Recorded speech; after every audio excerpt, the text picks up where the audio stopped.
Hello നമസ്കാരം. സന്തോഷ് കുമാർ.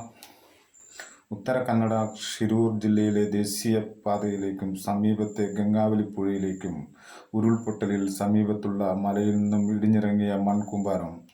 ദേശീയപാതയിലെ മൺകൂമ്പാരം പൂർണ്ണമായി നീക്കുകയും പ്രകൃതി ദുരന്തത്തിൽ ഇരയായ 7 പേരിൽ 4 പേരുടെ മൃതദേഹങ്ങൾ കണ്ടെത്തുകയും കേരള കോഴിക്കോട് സ്വദേശിയായ അർജുൻ, മറ്റ് 2 പേർ വാഹനങ്ങൾ എന്നിവയ്ക്കായി ശക്തമായ അടിയൊഴുക്കും മണ്ണിൽ കലങ്ങിയ വെള്ളവും 6 മീറ്റർ താഴ്ചയുമുള്ള ഗംഗാവലി പുഴയിൽ കേന്ദ്ര കർണാടക സംസ്ഥാന സർക്കാരുകളുടെ രക്ഷാദൗത്യം 10ാം ദിവസം പൂർത്തിയാവുമ്പോൾ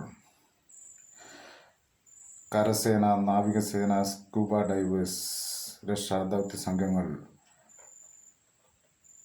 കർണാടക പോലീസ്, ഫയർഫോഴ്സ്, മറ്റ് സാങ്കേതിക സംവിധാനങ്ങൾ ഉപയോഗിച്ചുള്ള നീക്കങ്ങൾ, റഡാർ സിഗ്നൽ,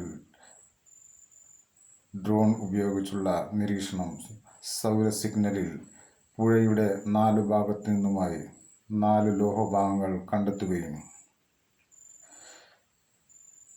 ട്രക്കും കേബിനും ടവറും ഡിവൈഡിംഗ് റെയിലും പുഴയിൽ 11ാം ദിവസമായ നാളെ തിരച്ചിൽ പുനരാരംഭിക്കും.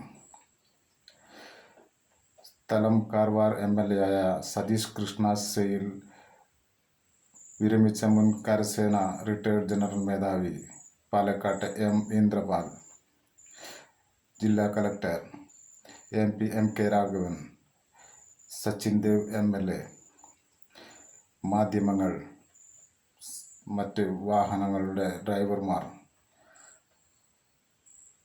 അർജുൻ്റെ വാഹനത്തിൽ നിന്നും ഒലിച്ചു പോയ മരങ്ങൾ സമീപത്തെ വീട്ടുകാർ എടുത്തു വെക്കുകയും മാധ്യമങ്ങളെ അറിയിക്കുകയും ചെയ്തിരിക്കുന്നു. എൻ്റെ വീഡിയോകൾ കൂടുതൽ കാണുന്നതിന് വേണ്ടി ലൈക്ക് ചെയ്യുക, ഷെയർ ചെയ്ത് സബ്സ്ക്രൈബ് ചെയ്ത്